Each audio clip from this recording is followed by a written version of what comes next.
ప్రభాస్ గారి దగ్గర నుంచి మీకు కాల్ వచ్చింది అండ్ 50,00,000 సహాయం కూడా చేశారని కూడా చెప్తున్నారు. అంటే ఎక్కడ చూసిన సోషల్ మీడియాలో మీరు కూడా ప్రభాస్ గారి దగ్గర నుంచి కాల్ వచ్చిందని కూడా చెప్పారు. ఎవరు చేశారు? ప్రభాస్ గారు చేశారో లేదా వాళ్ళ మేనేజర్, పి అసిస్టెంట్ ఎవరైనా చేశారా?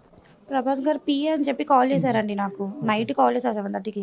చేసి ఇట్లా మా సార్ కాల్ చేయమని చెప్పారు, మీకు ఏమైనా హెల్ప్ కావాలంటే చెప్పండి అంటే, హెల్ప్ అయితే కావాలి కదా సార్, ఇట్లా కిడ్నీ ఖరాబ్ అయినాయి 2 కూడా అని చెప్పారు. కంపల్సరీ హెల్ప్ కావాలి సార్, మాకు కొంచెం చెప్పండి అని చెప్పి నేను కూడా ఇంకా రిక్వెస్ట్ చేశాను తనకి. తను అన్నాడు ఒక ½ అవర్లో కాల్ చేస్తా సార్, షూట్లో ఉండు అని చెప్పిండు.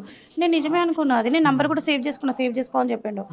మళ్ళీ తర్వాత నేను 2 డేస్ నుంచి ఎంత కాల్ చేసినా లిఫ్ట్ చేయట్లేదు, తను కూడా నాకు కాల్ చేయట్లేదు. ఫస్ట్ కాల్ ఎప్పుడు వచ్చింది? వాళ్ళ అసిస్టెంట్ గారు, ప్రభాస్ గారు అసిస్టెంట్ అన్నారు కదా, ఆయన దగ్గర నుంచి.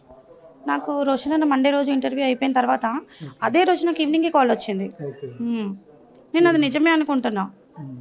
అంటే మీరు చూసారా అసలు ఎక్కడ చూసినా ప్రభాస్ గారే అది చేస్తున్నారు అని కూడా వచ్చేసినాయి ఆర్టికల్స్ కానీ పేపర్లో, సోషల్ మీడియా అంతటా చూసిన వీడియోలు. మీకు ఎవరైనా ఫోన్ చేసి చెప్పారా? చూసాను నేను న్యూస్, నేనే షాక్ అవుతున్నా. అసలు అమౌంట్ ఎక్కడ ఇచ్చిండు, అసలు ఫేక్ న్యూసే కదండి.